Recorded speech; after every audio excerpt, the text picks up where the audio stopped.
Rasanya bukan orang Indonesia kalau lidahnya tak akrab dengan rasa pedas.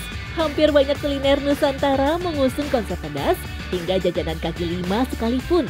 Dari bakso aci yang selalu ditaburi sambal sehingga rasanya pedas gurih menyegarkan, sampai seblak yang penuh dengan variasi topping dan level pedas yang bermacam-macam. Nah, yang ini pasti tak butuh perkenalan lagi, tahu gejrot. Potongan tahu yang cenderung berongga dan lembut disajikan dengan kuah manis, asam, sekaligus pedas. Sebuah sajian sederhana yang justru punya banyak penikmat. Ya, karena enak, pedas gitu kan, campur manis. Karena emang itu makanan dari kecil kan, khas dari kecil dan rasanya juga otentik juga. Salah satu warung yang tak pernah sepi pelanggan adalah Tahu Gejrot Bang Jack. Berlokasi di Jalan Raya Kebayoran Lama, Jakarta Selatan, warung Tahu Gejrot ini buka dari jam 12 siang hingga jam 12 malam. Dinda selaku pemilik sekaligus anak dari Bang Jack menuturkan bisa menghabiskan puluhan kilogram cabai per harinya. Bahkan untuk tahunya sendiri bisa menyentuh angka ribuan. Kalau tahunya mungkin per piece bisa 3.000 piece-nya ya, karena tapi kalau untuk porsiannya mungkin bisa 1.000 porsi. Setelah berdiri sejak 16 tahun silam, Tahu Gejrot Bang Jack sendiri masih memakai resep yang sama sampai sekarang. Bumbunya pun sederhana saja, cukup bawang merah dan putih, gula merah, cabai rawit, dan sedikit garam. Semua diulek secara manual di atas cobek tanah liat kecil. Tekstur cabai sendiri dibiarkan sedikit kasar agar seimbang dengan tahu yang cenderung lembut.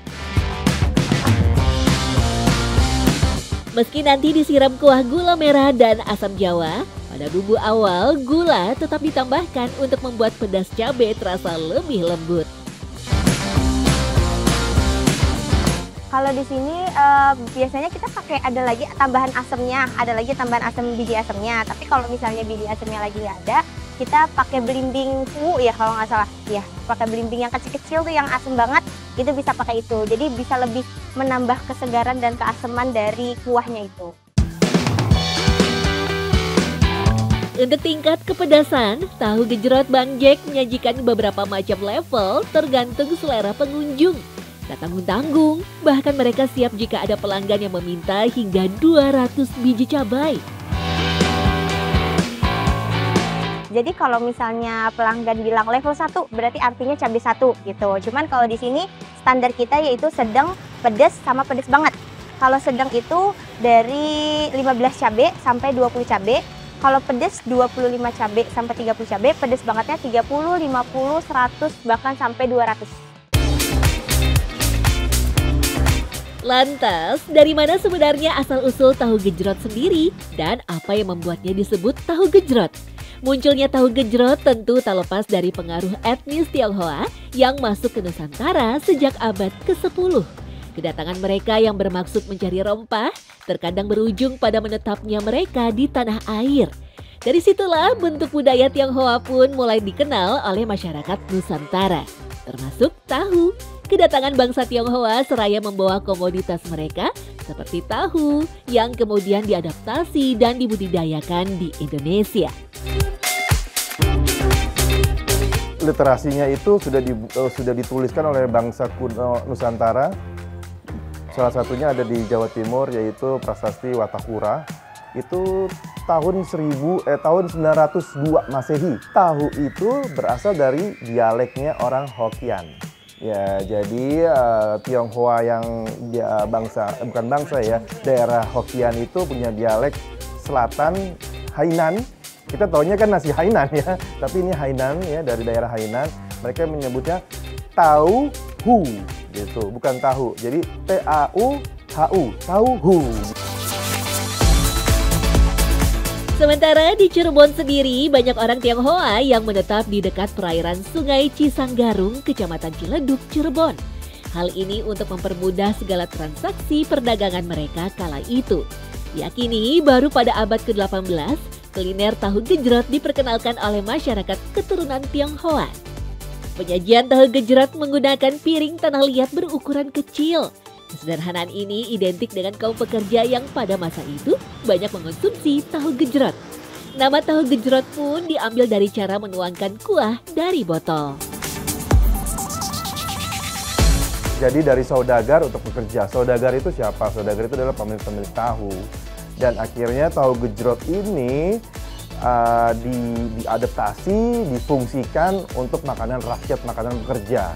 Karena kita Indonesia punya banyak bahan rempah, bahan bumbu makanan yang dasar seperti cabai, bawang putih dan lain-lain, kecap dan lain-lain, diolah, dimodifikasi dengan bumbu yang khasnya itu yang ada di botol, bumbu kecap itu, dan dikecrotkanlah.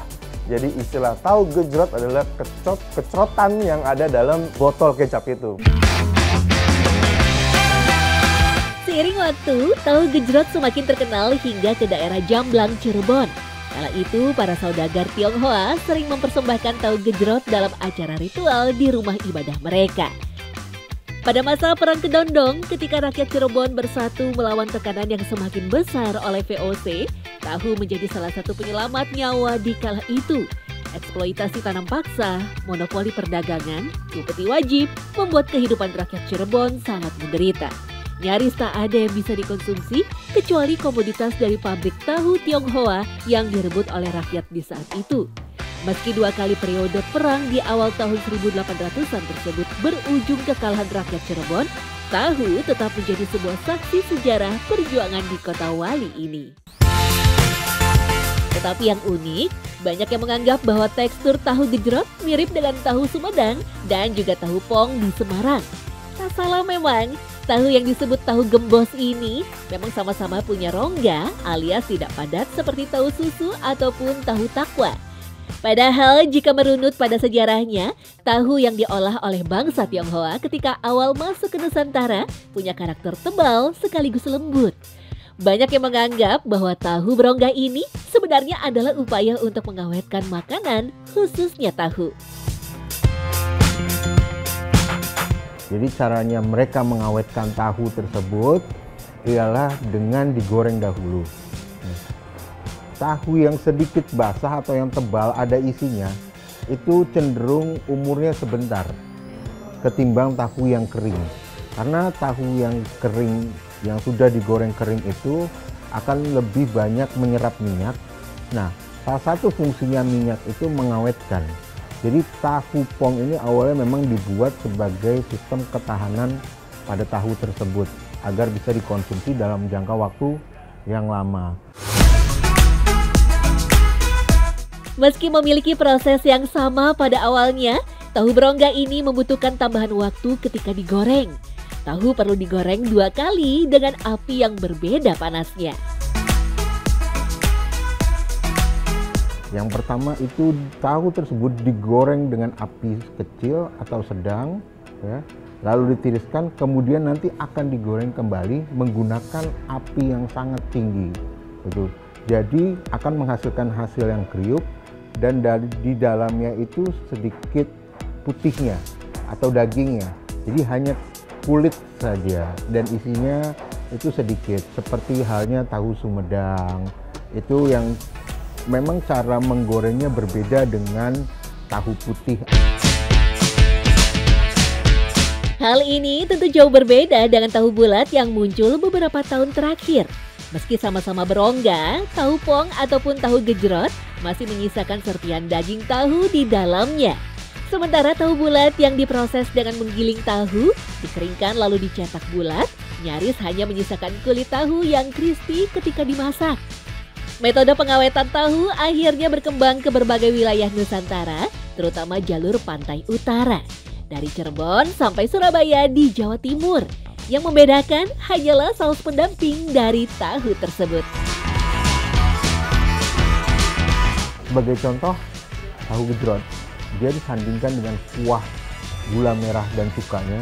Di Semarang disajikan dengan tahu kecapnya, di Jawa Timur disajikan dengan tahu dengan petisnya, sehingga orang mengenal dengan tahu petis.